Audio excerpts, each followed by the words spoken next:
We're on the air. We're on the air, yes indeed. Back in the steam cabinet, and tomorrow will be a day where I think we'll have a much better shot as opposed to today of getting wet, Joe. I will not disagree with you on that note. I am Fios 1 News meteorologist Joe Cioffi, by the way, Long Island and New Jersey. And I am in the lower Hudson Valley. In fact, I'm physically right here in the lower Hudson Valley. Joe Rayo for Fios 1 News as well. And it's Tuesday, and the humidity is out of control. Although it was actually a pretty nice day on Long Island. A lot of times, Joe, in these situations like this, where you've got this southerly flow along the East Coast and bands of rain. If the trough is far enough west, Long Island, and I've seen it happen many times, winds up being partly to mostly sunny for much of the day and very little in the way of downpours. That's kind of what happened today. Most of the downpours stayed in parts of northern New Jersey, but really back through Pennsylvania, which has been hit very, very hard by this the rains that have been going on there. Many areas getting over half a foot, and some of that rain is going to be pivoting eastward on Wednesday. Hopefully not a half a foot. We don't need all of that, but coming into work today, Joe, coming down the Taconic Parkway and looking straight south, there was some tremendously large cumulus development, towering cumulus development, and they didn't look like they were developing into thunderstorms per se, but it was still rather interesting. And as you have often said, in this southerly type of airflow, very much a tropical type of sky, the kind of sky you might see in the Dominican Republic or the Bahamas or Puerto Rico. And it certainly feels every bit like we're down there as opposed to where we are up here in the northeastern United States. Mark Bogey, 11.5 inches of rain since Saturday night in Hershey, Pennsylvania. Hershey Park's been closed since yesterday, and it's closed, I think, at least through until Thursday, from what I understand. I have been to Hershey, and yeah, they are very much. And you know what? You could actually smell the chocolate factory or the I mean, you could. It's in the air, but obviously you don't want to go to that place when you're getting all of this rain, and that's unfortunate that they've had that over the last several days. Greg Grayrich says, "How do you do points?" How do you do? How do you do points? Oh, how do you do points? A little weather humor there. Well, the do with an emphasis on little, Greg. I would need a sling psychrometer. You wouldn't happen to have a sling psychrometer on you, would you? I promised my family I wouldn't be slinging psychrometers anywhere or anytime soon. I wanted to show them your wet bulb and dry bulb. Yes, I think I do have one hidden around somewhere. Okay, all right. Well, that's basically you get your dew point temperature with two thermometers. One has a little piece of cloth on the bulb and then the other one remains without a wet cloth. That's your dry bulb. The wet cloth is your wet bulb, and then you try as you sling it or spin it around to cause some sort of evaporative cooling of sorts or whatever, and then you look at a chart. Right, and then you just run the temperature on one side, the depression in there, and it tells you what you need to know. Yes. All right, so I think the question front and center, I think, the rainfalls that have fallen. Just excuse us, we're double your pleasure. 1 second. The rainfalls that have fallen in Pennsylvania are cumulative since Saturday. So some places getting 6 inches of rain, even though that rain's been spread out over the Saturday, Sunday, Monday, Tuesday. There's some serious flooding that's going on. And some places have gotten even more than that. As we told you, we got that 11.5 inch amount from Hershey, PA. But as far as the rain is concerned for tomorrow and into Thursday, I'll bring up the GFS's rainfall. No, it's too far out. Hold on. I'm sorry, I'm just kind of a little lost here. So this is the GFS rainfall through Thursday evening. So I mean, basically has, some areas could see about 2 inches, but it looks to me like it's about 1.5 inches to 2 inches in most places. That kind of makes sense. But Joe, but there's going to be variation. But I mean, in an air mass such as this, where we have dew points at or above 70, and you look at the quantitative precipitation forecast that shows, let's say in any given area, 2 inches, you could very easily, with all of this high level dew point temperature spread, you could very easily see that 2 inches go to 4 or 5 inches. Yeah, no question. I mean, you get a good solid downpour sitting over one spot for any particular length of time or a complex of downpours, and yeah, you're going to wind up with enough to produce some flash flooding. And speaking of which, let me just bring up. We'll go to the southwest in a second. Oh my God! I know it's too hot over there, but just to show everybody, I mean, in terms of the flooding. Okay, so we've got flash flood watches up, except for northeast and southeast New Jersey. Everybody else in the state under a flash flood watch. Nothing in the Hudson Valley at the moment. The Catskills west and north, up toward, you start going from north of Monticello to Binghamton and those areas, flash flood watch. You already have numerous flood warnings up for a good chunk of eastern Pennsylvania from north to south. That's going to continue. And you also, by the way, even have some coastal flood issues down in Chesapeake Bay. So with that south wind that's been going on.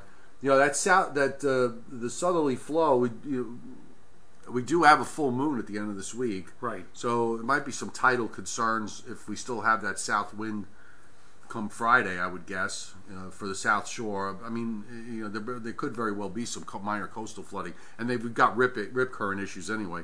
But this is at least from the standpoint of the where the max area of rain is going to be, and tomorrow's all of that rain that's back through Pennsylvania. And we don't have any. And here's the latest radar, by the way. We don't have any kind of check for, other than just general thunderstorm coverage. There's nothing in terms of anything that might be marginally strong or slight chance of severe or whatever. So Storm Prediction Center's got just a general area of thunderstorms. They don't have anything in terms of risk. But most of this is heavy rain, though. Right. There's no. Does that not qualify either for something that's severe? I guess then every thunderstorm threat would be right. severe, No, it's the wind issue. 60-mile-an-hour winds. Right. You're not going to have that here. Cloud to ground lightning, perhaps. Yeah, the transition over from this air mass to the air mass that's on the other side of this trough is not exactly a huge difference. No, it's not. Although I did saw this on my YouTube channel. I have one of my regulars that watches from Alexandria, Louisiana, and they were absolutely jumping for joy because the depth of this trough going so far to the south has pushed dry air down into central Louisiana, which doesn't happen very often. No, in July. I mean she's was 93 this afternoon with a dew point of 60. Wow! And New Orleans, which is not that far south from Alexandria, relatively speaking, had a more typical day in the summer. For them, it was 93 with a dew point of 72. What would Shreveport have been then in a situation like that? I didn't even think to look. The dew points might have been like in the upper 50s or mid 50s for them, or whatever. Well, we can check, and then we're going to go to the southwest. So, but that's something.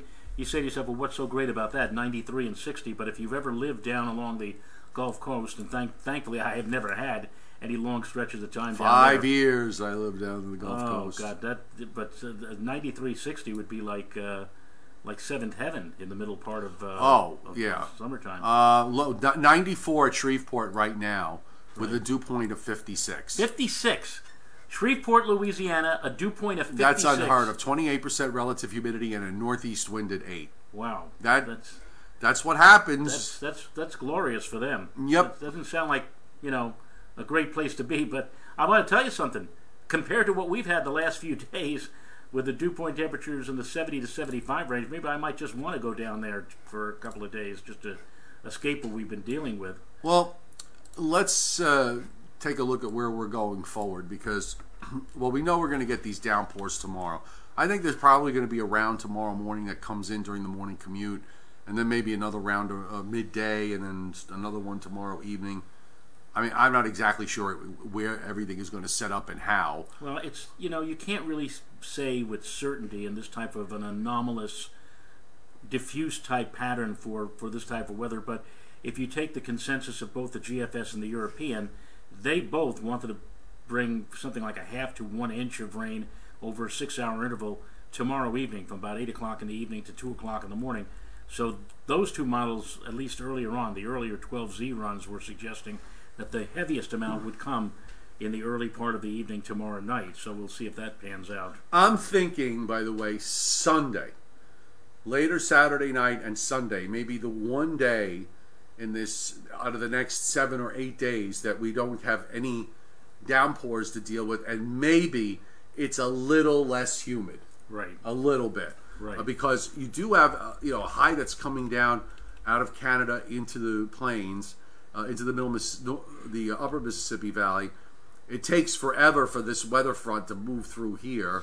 Saturday looks like we'll be improving, and Sunday looks reasonable, and then of course it's back the other way when we move into early next week with another one of these, another sweep up from the south with the maybe a southerly or a southwesterly flow aloft, so the humidity will be coming back. But maybe we'll catch a break for a short time this weekend. Yeah, and this may actually be a bit of a disappointment, because up until yesterday we were suggesting that both weekend days, Saturday and Sunday, would be dry and a bit less humid, and now it looks like we're going to have to at least mention the possibility that there may be a shower or thunderstorm on Saturday and still a bit on the humid side, putting the emphasis now on Sunday as the one and only day before things start going foul on us again early next week. Well, maybe if there's a shower or thunderstorm threat on Saturday, maybe it's widely scattered and comes early. Well, it might be something like what we had today. Yeah. Where only about like 20% of the region or less had shower issues. Brought the tropical satellite up. There's really nothing to speak of at the moment of concern, in my view. You've got this gigantic upper low that's sitting out in the Atlantic east of Bermuda, but there's a lot of wind shear going on there, and there's all kinds of weak systems out in the tropical Atlantic. You still got the African dust issue, so it doesn't look like anything's going to be going on in the land of the tropics anytime in the short range, at least. Well, it looks like over the next 2 weeks, that high pressure, that subtropical high that is centered near Bermuda, is going to be a semi-permanent feature. And they usually are at this time of the year. But what I'm saying is that its hold on the eastern part of the country is going to be such that a lot of potential weather fronts that might, like the charging cavalry, come down and save us and bring some drier air in here, are all going to be pretty much either weakening as it bumps into that big ridge of high pressure, or shearing off to the north and keeping us basically in what we have had and what we will continue to have. And when you talk about a little bit of a relief in terms of humidity on Sunday, we're not talking about dew points in the 50s, unfortunately. We might see dew points which right now are around 70, peaking around 70, slowly declining, and by maybe Sunday getting down to the mid and low 60s, which doesn't sound like a whole heck of a lot of improvement, but low 60s, mid 60s, certainly a lot better than 70 to 75 dew points. So there's your little bit of comfort that may come our way on Sunday. Kimberly Capuano says you guys are too cute. Oh, do you know? Thank you. Do you know why? Do you know why? Why? It's friendship, just the perfect friendship. When other friendships have been forgot, ours will still be hot. Da da da da da da. Chick chick chick. Okay. 40 years we've known each other. Yes. 40 years. 40 long years. 40 years. You know what the number 40 means, Joe? 40 went by like a century. Yes. Moses roamed the desert for 40 years. 40 years, that's right. Noah looked for dry land for 40 days and 40 nights. If he had a meteorologist, he would have been better off. Better off. Instead, he had some bird with an olive leaf.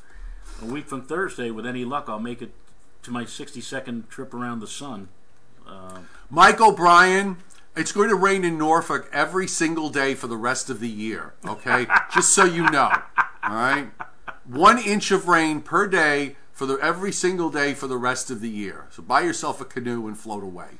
One thing, some of the TV news anchors, like we just mentioned how parts of Pennsylvania have had like 4, 5, 6 inches. Right. And you see them confront their local weathercaster and say, how much snow would this have been?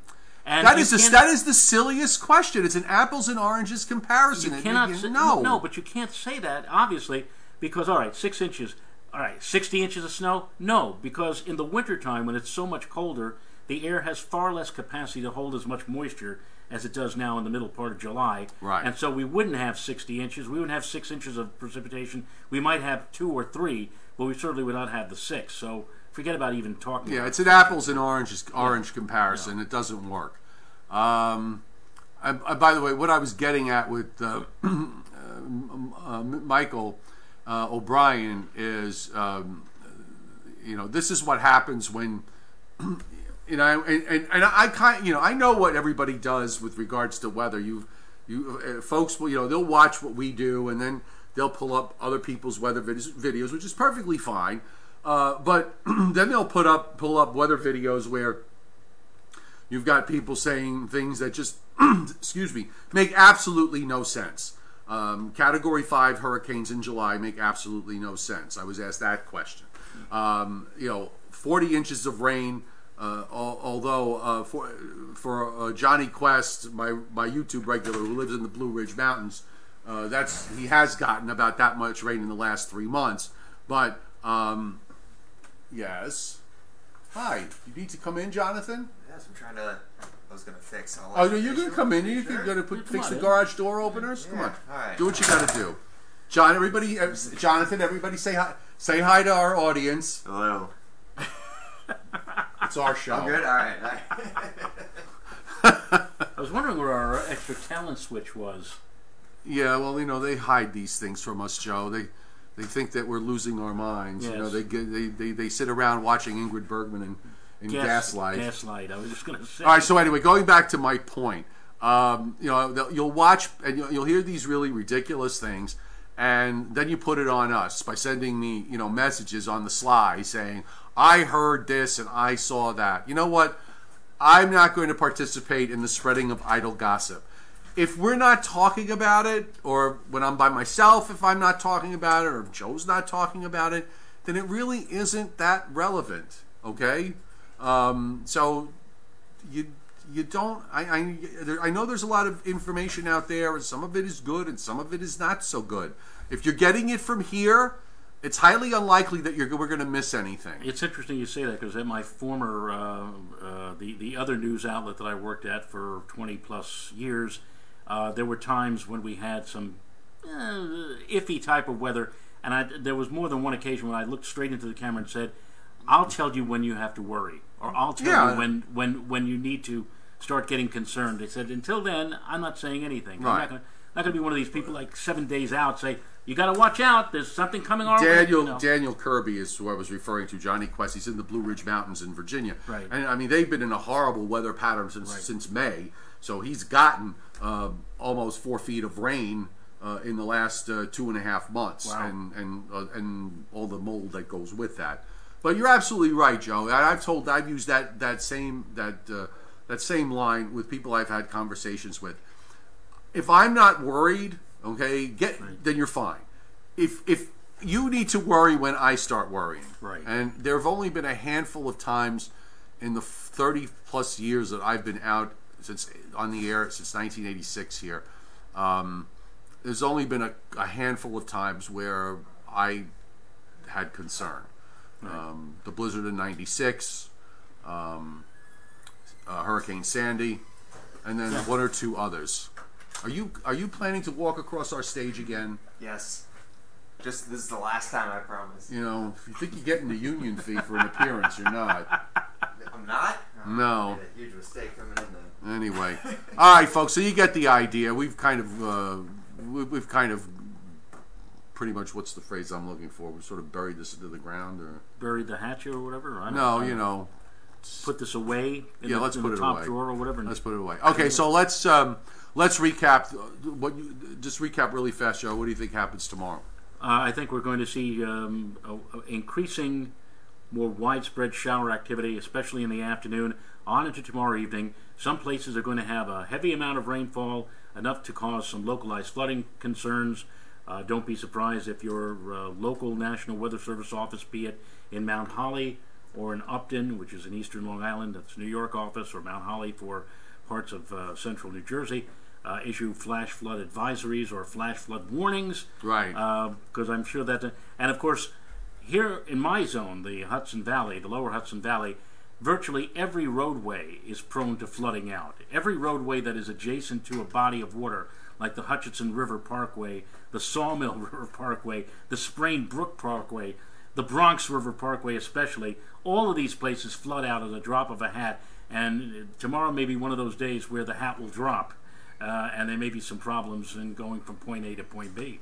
Daniel Kirby said, and he's right, for his area, people are concerned about the amount of water that they've gotten there. The rain has been incredibly excessive, and we should make that point. You know, if we were getting the rains that they've gotten in eastern and central Pennsylvania, that yeah, then we would be concerned. But we're not at that point right now, so we're just going to have to watch and wait and see what the radars produce. But we are going to get some heavy rain. There will be some localized flooding tomorrow. There probably will be still some downpours around on Thursday and again on Friday, although I think there'll be maybe a decent dry stretch. Yeah, you know, especially on Friday. And you know what's astonishing about all this, Joe? The amount of rain that has fallen just a stone's throw away to our south and to our west. And meantime, in portions, I got to look at this earlier, in parts of New England and upstate New York, they have now reached into a drought category. It's the low end of the drought scale, but it's been very dry, not too far away. Well, north central New York, I mean, everything was, I'm familiar up there because I've gone fishing up near Pulaski and Watertown, and they were so dry that everything was burnt to a crisp. Right. And one of my buddies who lives up there, Shane Mucky is his name, really good fisherman. Guy knows his stuff. But he, he's also a very avid weather geek, and he gets takes a lot of great shots of thunderstorms on Lake Ontario, the Northern Lights when they he's had some really terrific stuff. But he had messaged me a couple of times in the last week or two about the fact that they're just absolutely dying for rain, and he messaged me today just to kind of recap the fact that they did at least get finally some rain up there from this past weekend, and hopefully they'll get some more tomorrow with this stuff. And before we close out the evening, do you want to just take a quick look at the Southwest? And that's where I was going. I think that's the right map. Nope, that's not the right map. Hang on. They have been incredibly hot in parts places, you say to yourself, Arizona, well, they're used to it. It's a dry heat out there. Yeah, they're used to it, but they're not really used to seeing temperatures on a regular or even semi-regular basis reaching the heights of like 120 degrees. Yeah, no, that's whoa. What am I doing? I don't know. It's a double screen here. Hang on a second, Joe. And you think about that was weird. What's happening? I see what's going on. Never mind. When you hear about temperatures of 120. Remember, that's all taken in the shade. You don't even want to know what it's probably like in direct sunlight. The heat indices, when I looked at them before, they were all actually less than the temperatures. But here's the excessive heat going on in the Southwest, and we can get a bit tighter. Palm Springs, I think, got to 120. They are now at 117. Right, they just passed the high point of the day for them. I'm sorry, Joe. I'm having a moment here. Hang on a second. There we go. So it's hot. Yes. So these are the numbers right now. These are actual 6 p.m. temperatures in southernmost California. Now, San Diego's only 79, and Tijuana is actually 73. Right. Nice to get a little sea breeze. Yeah, and the immediate coast and the big cities haven't really been getting that warm. Los Angeles, close to the water at 79.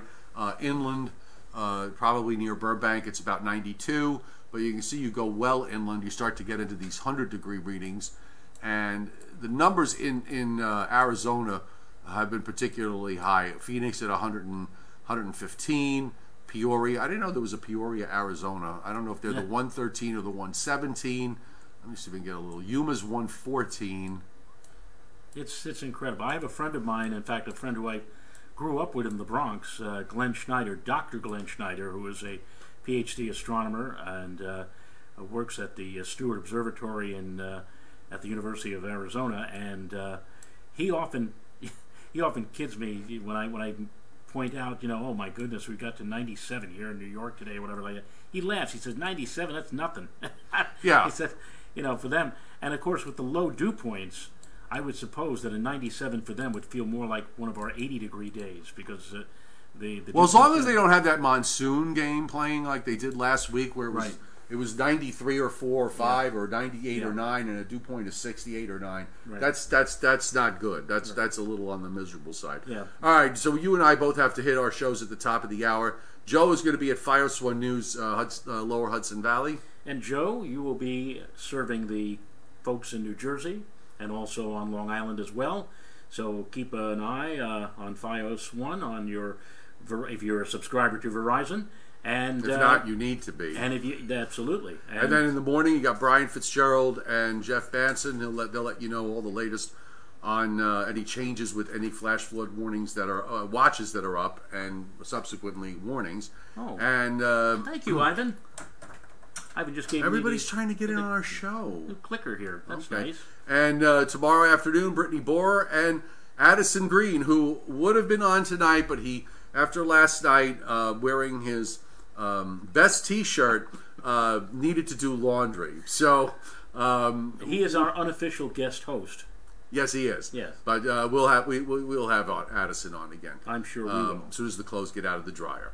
And Joe and I will be back tomorrow evening. Have a good evening, everybody. We'll see you tomorrow. Stay cool. Don't swelter.